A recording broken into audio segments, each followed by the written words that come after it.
All right. Hi, everybody. Thank you for joining today. As you can see, I'm not Liz Eckelkamp. I'm Shep Stearns. I help Liz out with some value-added initiatives. I'm a value-added specialist for University of Tennessee Extension. So we have Dr. Lou Strickland here and a vet student that works with him, Emily. So Dr. Strickland is going to be talking about some of the updates to laws regarding antibiotics and other medications that have recently come into effect. So just a couple of housekeeping things. If your video is on, please turn it off just to preserve bandwidth. I'm going to do the same in just a minute. And please mute your microphone until the Q&A session at the end. If you'd like to get Master Dairy credit for attending today, please fill out the survey by using the link in the chat, which I'm gonna put in there in just a sec. Please also write in your name in the chat, just so we have a full list of everybody who joined today. Okay, so with that, I'm going to hand it over to Emily and Dr. Strickland. Okay, first thing I'm going to do, just a quick little introduction for Emily Martix. She is a fourth-year veterinary student at Virginia Tech that has come down. And we're basically calling it the extension rotation. She just wanted some extension exposure. Basically what this rotation is for them is kind of a non-traditional veterinary roles out there in the veterinary world. And that's what Emily's doing here. She just maybe wanted to get involved with a little bit of extension work. So I'll turn it over to Emily and let her go through her presentation. And then I'll do mine. Have a seat. Okay. Hello, everyone. Thank you for letting me join you all.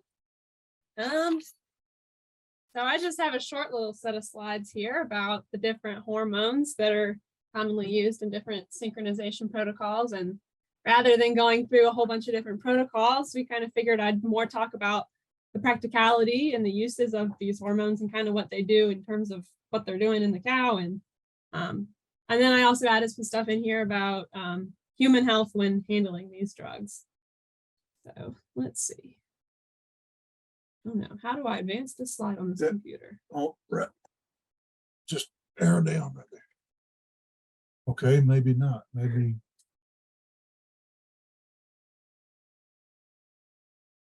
Space bar, maybe?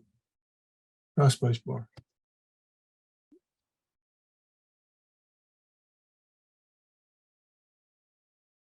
Well, I don't know why that's not advancing. Oh, there we go. There we go. There we go. We got it working now. There we go. All right. Okay. Now we're in business. So here I just kind of have a little graphic of a basic co-sync protocol. And I really just use this because it's got a good visual depiction here of the different hormones. And so I'm going to use this as we go along to kind of talk about the hormones that are commonly used. So first hormone that's often used is GnRH.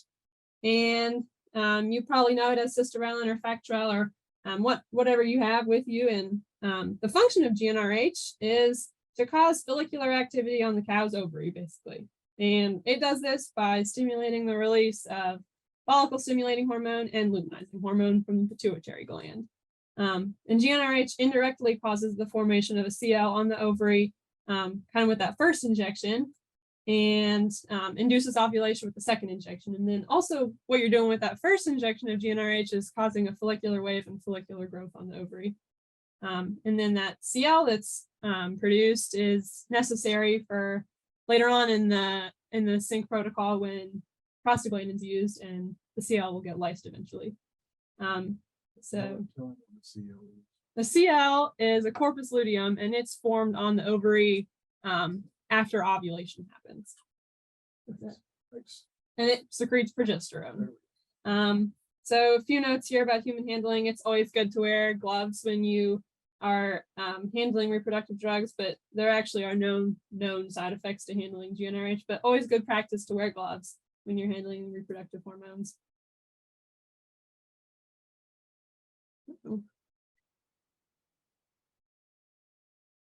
Okay. Move on.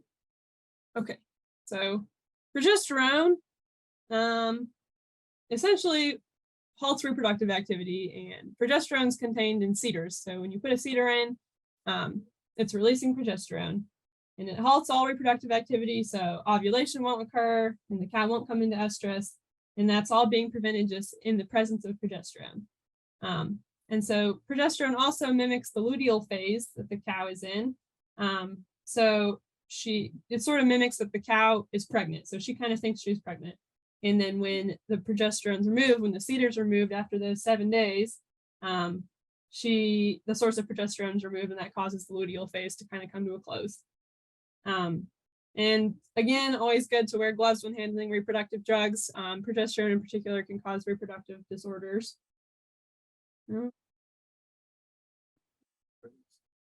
Oh, and lengthen women's pregnancies. So that is something to keep in mind as well. So prostaglandin is administered in this coasting protocol at the same time that the cedar is removed. And it causes the CL, the corpus luteum, to lyse or regress. And the CL should be roughly 5 to 7 days old by the time that prostaglandin is administered and the cedar is removed.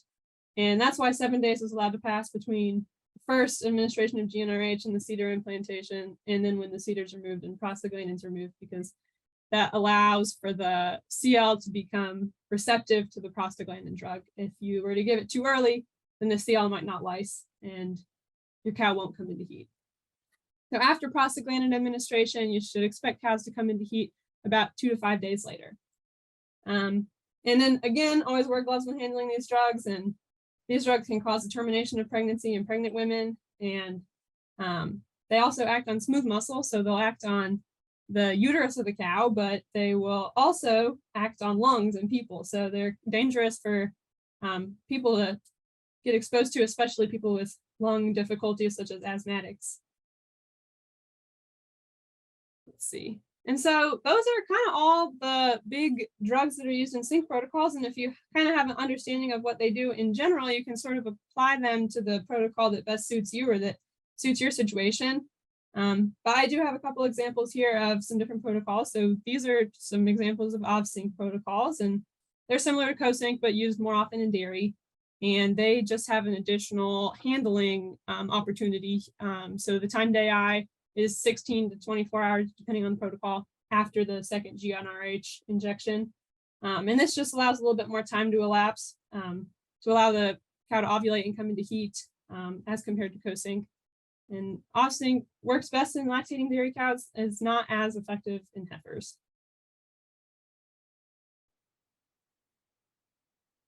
So here I just kind of have a couple examples of pre-synchronization protocols. These involve typically giving 2 injections of prostaglandin 14 days apart. And this is done because a lot of cows are not receptive to the first GnRH injection, or they may not be when they're early in their estrus cycle. And cows that don't respond to the first GnRH injection might come into estrus early, or might have follicles that are out of sync when prostaglandin is administered. So these pre-sync protocols just kind of pre-synchronize the cows to the early stages of the estrus cycle, which allows for a better response to GnRH, and overall will improve pregnancy rates to OVSync. So that's kind of all I have about these hormones. And like Dr. Strickland was telling me the other day, if you kind of have a good understanding of these hormones, you can apply them to sort of whatever you need to apply them to, whatever protocol works best for you. And that's all I've got. Any questions for Emily that she could answer, or I might could back her up on something?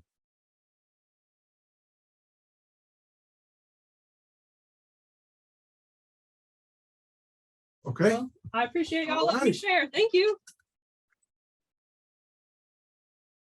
Something that I will reiterate on the medications that she was talking about is to make sure that they're stored properly.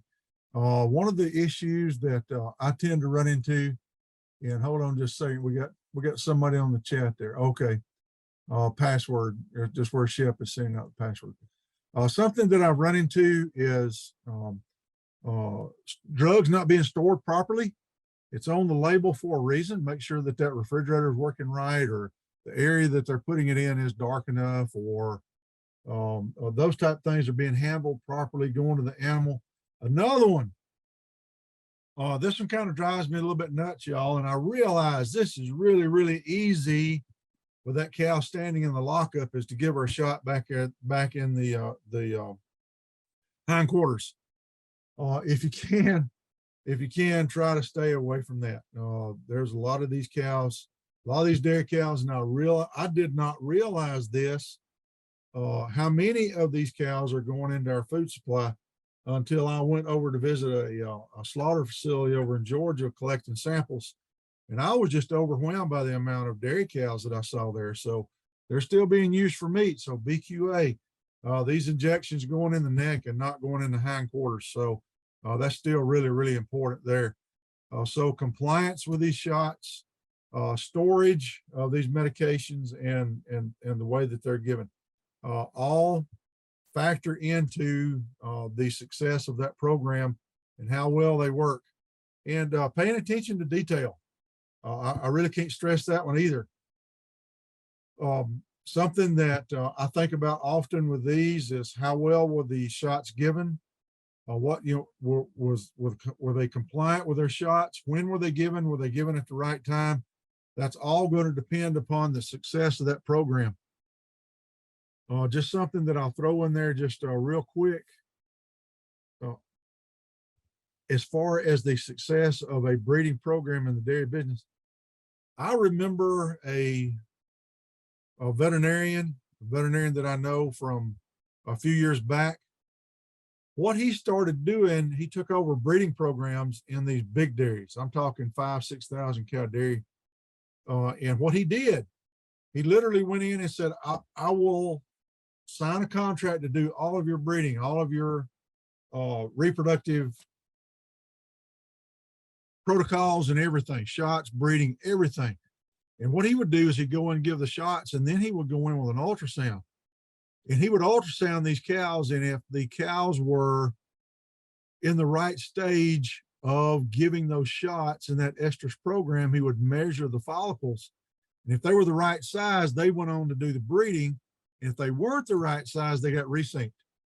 He took their conception rate from 30% up to 60% just by that simple little act of making sure these cows are in the right spot, as opposed to just a blind time AI. So that's another consideration.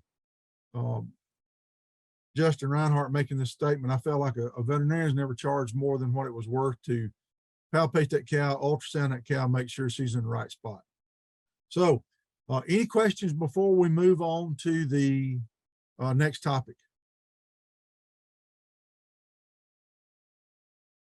I'm hearing crickets. Do y'all hear me? Hey, Doc. Still Doc. good. Okay, cool. All right, let's move on. Doc. I'm sorry, I apologize. I don't have pretty little. Can you hear me? I hear you, John. Oh, I had a comment. I know I was helping Reinhardt do a beef demonstration, and he had the other agent order the cedars, and we got everything set up, and we had 100 and some odd cows there ready to breed. The other agent went to the farm store and picked up the cedars, and they were sheep cedars. Oh no. He had ordered. So, minor detail like that made a train wreck. It does, doesn't it? Just a minor little something can cause a big train wreck. You sure can. Because I remember another one. This wasn't on a dairy farm. This was a beef farm. This producer had the drugs. He'd gotten it from his veterinarian, and he set a bunch of heifers up and called me. He wanted me to come out and do the breeding, and he had the semen in his tank too. So I pulled the first straw out and I noticed a little bit of ice crystals on this straw. I said, ruh-roh. I thawed it out, put it under a microscope real quick. It was dead as a hammer. I pulled out another straw, same thing. His entire tank of semen was ruined, where they didn't service this tank quick enough. The liquid nitrogen level got down too low and got refilled. So those straws thawed out and then got refrozen. So all the semen in the tank was dead. So attention to little bitty details, doing the common things uncommonly good is the key here. And sometimes it takes a little bit of CSI work to figure out why these programs are not working like they're supposed to. So all that attention to detail. Okay, next thing, you're probably going to get sick of hearing this one in the next upcoming months. I'm going to go back over this for the research, the beef and forage research meeting in December. So I'm probably going to be reminding you of this quite often between now and June of 23. We've already talked about it some. Some of you may not know it at all, or you may know it's coming. But it's the upcoming over-the-counter medications transitioning to prescription items. This is not VFD.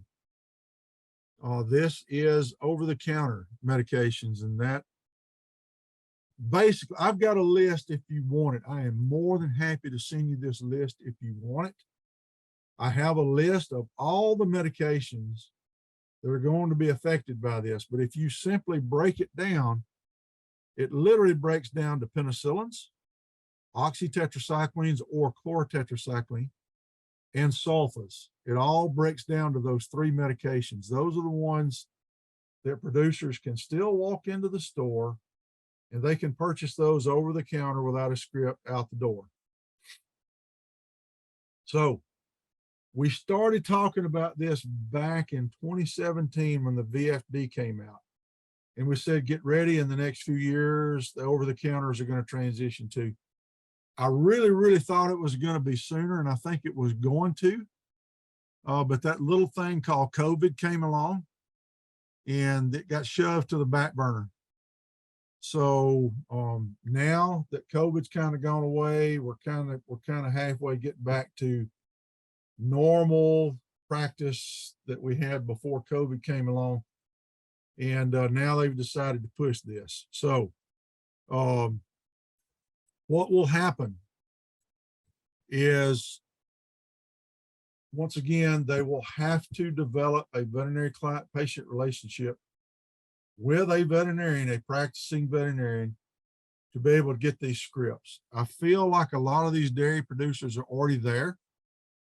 They already have a VCPR with a veterinarian, and of course that includes, or that encompasses that veterinarian visiting their animals, their farm, at least once a year, examining animals, and having a general working knowledge of that farm to be able to write these scripts.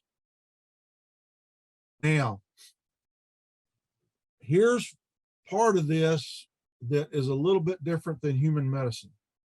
In human medicine, if you go to see your physician, I'm just going to say for a UTI, and you're prescribed a medication, you take that medication as directed, and you're done, and you break with another one, well, you have to go back and visit that physician again to get another script to get medication. Not quite the same process in veterinary medicine.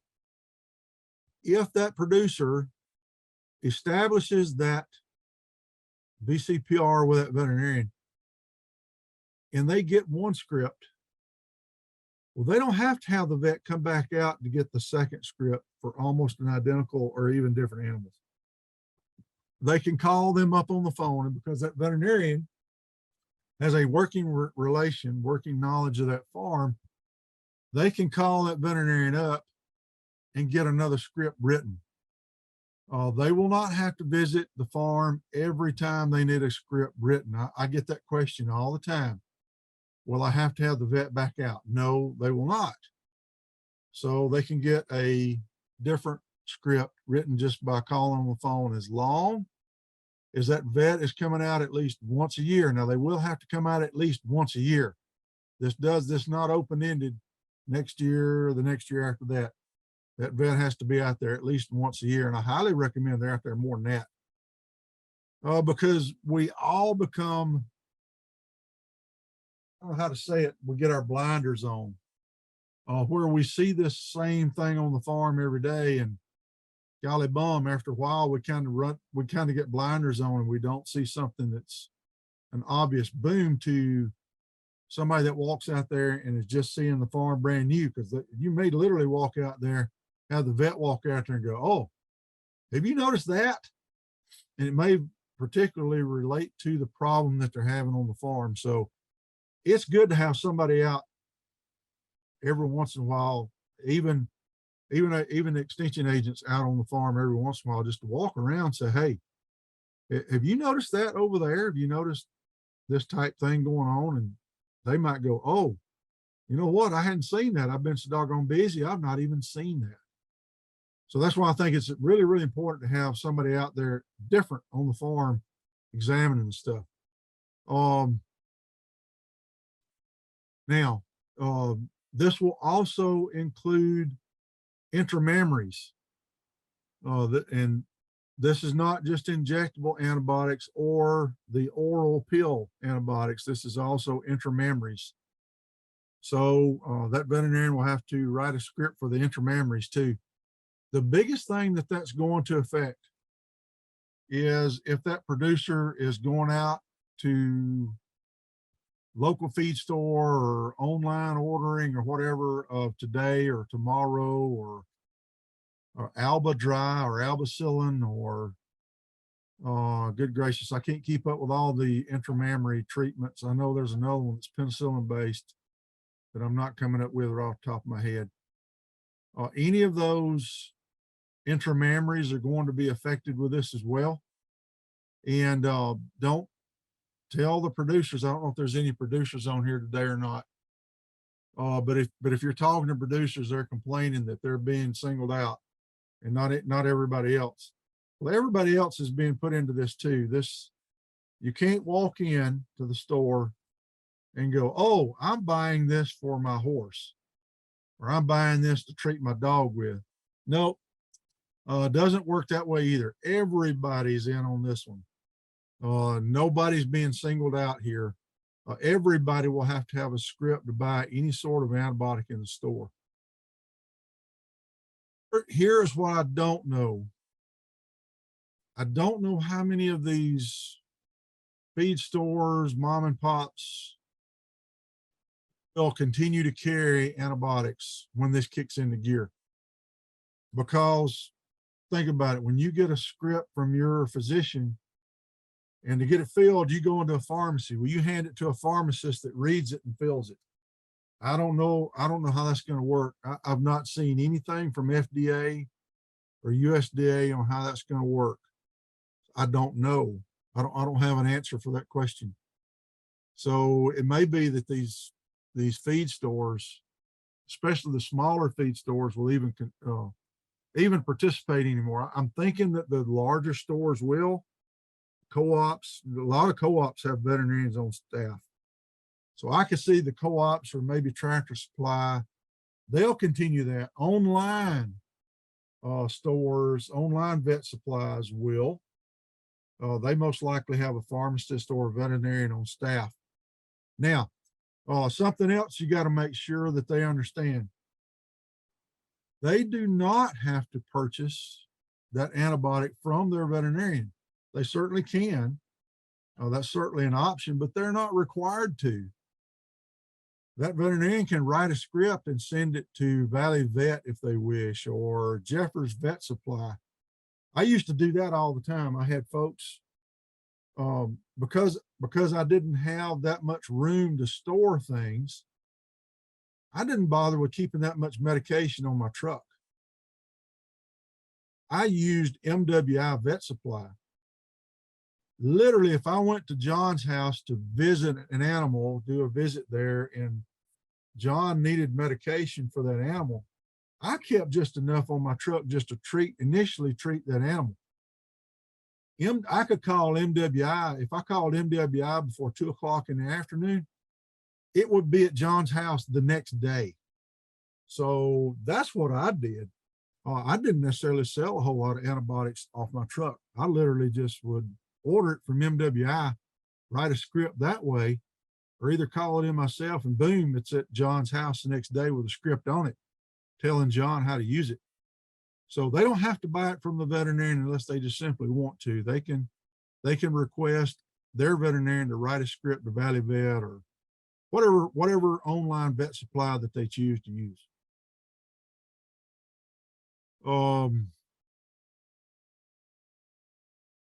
I don't know that I have anything else as far as this, like I said, this will kick into gear June the 11th, 2023.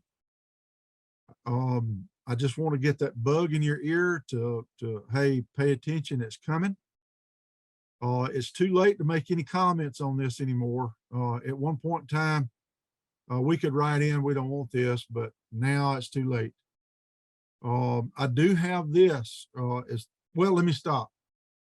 Any questions on that before I go into the next part of this, as far as some of the dry cow therapies, because I understand some of the producers are having issues getting medications even from their veterinarians. And don't be thinking they're being singled out. We can't get it either. Veterinarians can't get it.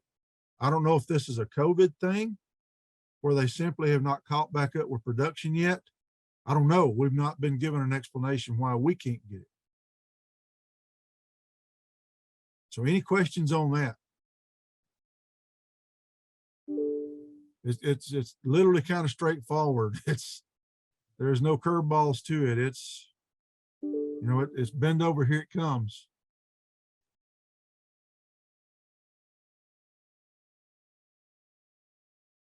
Okay. The next thing, looking at some of this dry cow, getting a dry cow therapy, something that these producers may want to consider. And this kind of goes along with the antibiotics thing too. It all boils down to sanitation.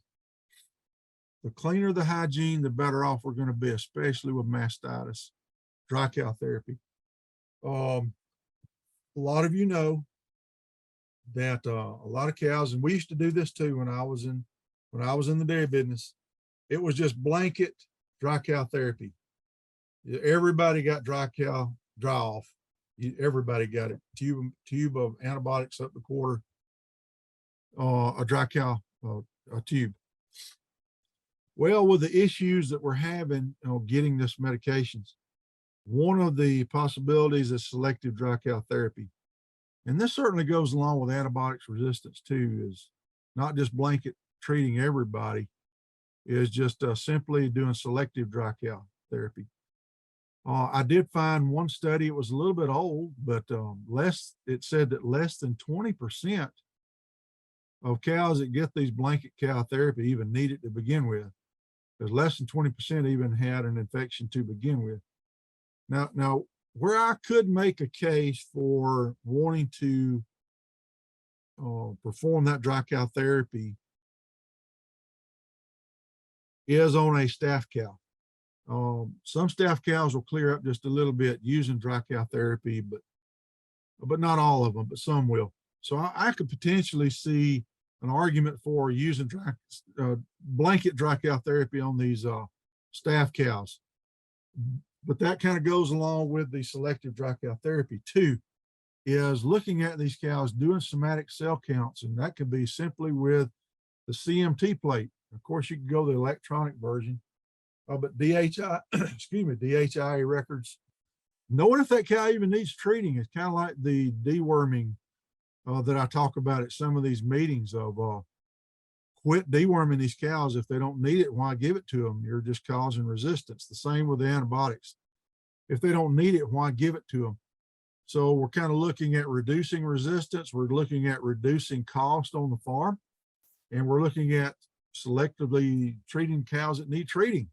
So that's kind of my biggest thing there is, especially with these medications get difficult to get, we can't get it, is just doing selective dry cow therapy. And also, not only treating these cows that have the infections, that have these high somatic cells that dry off, but preventing these cows from getting it using a teat sealant.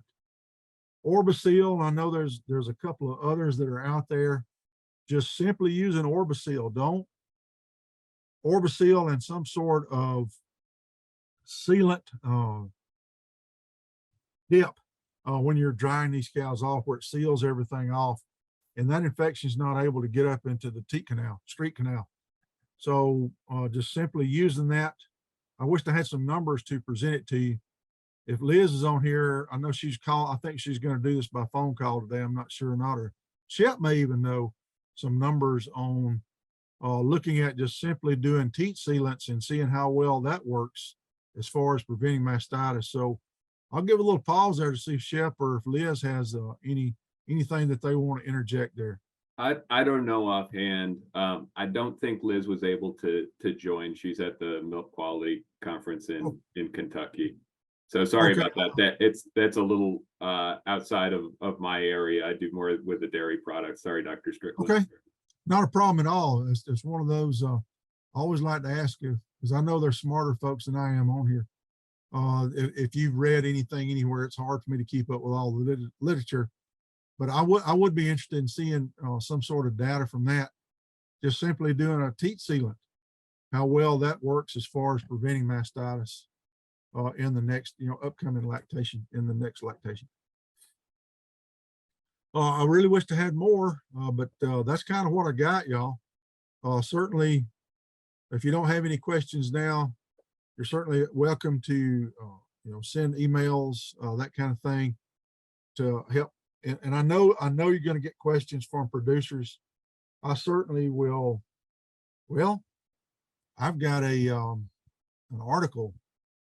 Golly, it's been a little while back since I sent it out. I'll be glad to share it with you again on some of these upcoming changes, what needs to be done, extra label, drug use, that kind of thing. If you want it, just send me an email. I'll be glad to send it to you that you can distribute to producers, or maybe kind of give you some updated information. The regulation is GFI 263. All you gotta do is Google that and it'll take you to the FDA website and kind of give you some updated, but it basically tells you what I just told you. If you want that list to distribute to your producers, by all means, email me. I'll send you that list. It's 2-3 pages long, but like I said, it boils down to being penicillin, sulfas, and oxytetracyclines. I think that's all you can get without a script now anyway. A lot of things are going, almost everything's gone script already except for those 3 items. Another one, I've not run into this one quite as much with dairy producers as I have cattle producers. Like I said, most of these dairy guys, they've already got a VCPR established, but a question that I get a lot from beef guys: I can't get a vet to even come out to my place, Doc. What do I do? There is a list of veterinarians on the TDA website, and I'm sorry, but it's going to be kind of strict on this. They got to have a VCPR. I would strongly caution against. I've seen this. I call them drug jockeys. They'll literally ride by the place and just say, "Hey, are those your cows?" And the producer says yes, and they'll go, "I can write you a script," and they're gone. And they literally write it. They can, I don't know how they get away with it, but they can write scripts and send medications pretty doggone economically. I don't know how they do that either. And that's where I often wonder about, where are they getting these medications from if they can sell them that doggone cheap? I would strongly caution against doing that kind of thing, of these online script things that they talk about. I know during COVID, some of the regulations were kind of relaxed, where you literally could talk to a physician online and literally get antibiotics prescribed to you just by talking to them online. I really question that one. I don't know if that happened in veterinary medicine that much or not. I saw a few emails about it, that those regulations may be relaxed in veterinary medicine, but I've not seen anything that says, yes, it has happened. So I would strongly caution someone against that, but they're just simply going to have to push the issue. I've also had this one asked, what about borrowing medication from my neighbor? Ooh, good gracious, that's going off in the deep ends and so many levels of wrong. It'd be sort of like somebody asking you, hey, I see you taking a script medication. Can I have some of your medication? Oh my, that's so many levels of wrong. So I'm going to strongly encourage that they develop a BCPR.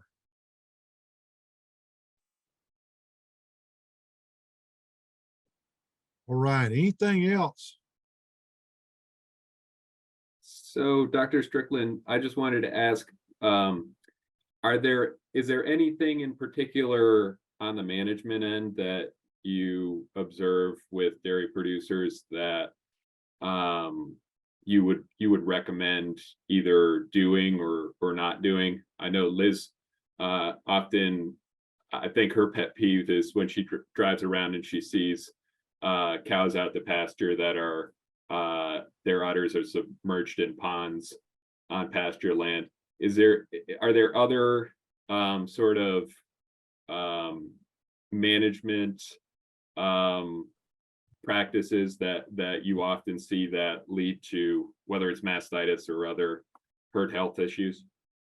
It all boils down to hygiene. Once again, I share the same sentiment with Liz on cows being in a pond. Drives me nuts. There's so many, I don't care what kind of cow it is. I don't care if it's a dairy cow, beef cow, I don't care. There's so many organisms that can be in that pond, in that water, that stagnant water, that causes issues with that animal.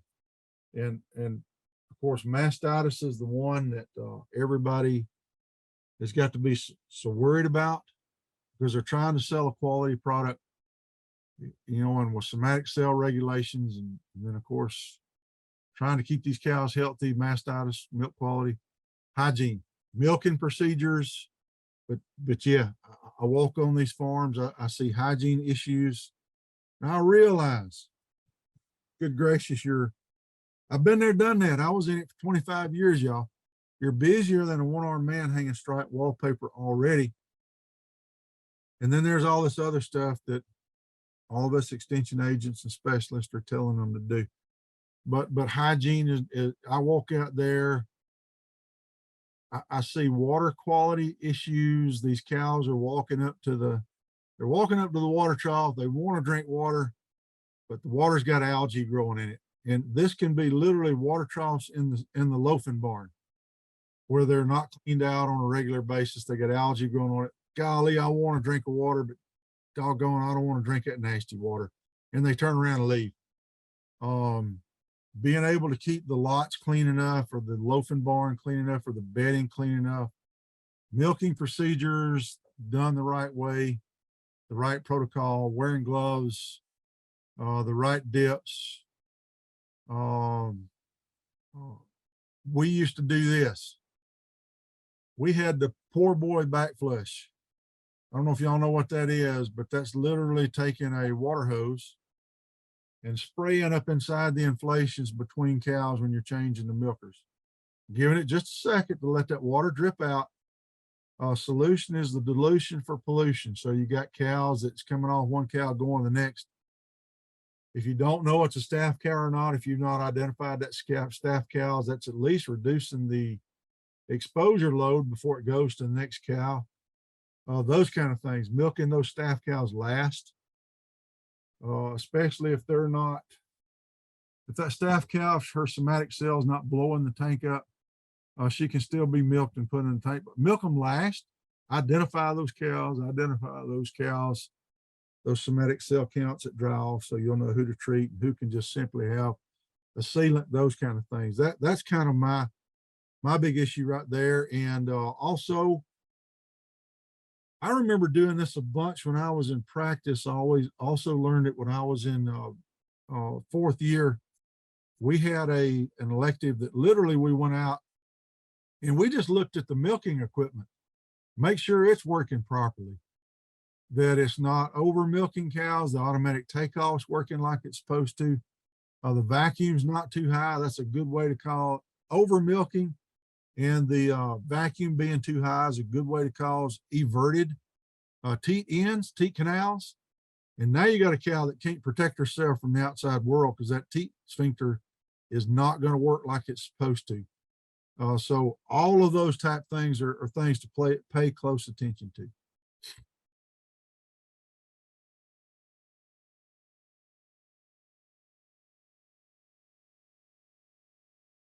Any other questions, comments, discussion? Well, Shep, that's all I got, unless you got something else. Nope, I think that's I think that's the whole thing. So thank you so much, Dr. Strickland, and thank you, Emily, for your presentation. Just once again, for anybody that joined after the intro, if you're looking to get Master Dairy credit, I put the link in the chat there. So if you take that survey, then we'll connect you with the credit. So thank you so much and have a great afternoon, everybody. Bye. All right. Thanks for letting us join. Thank you.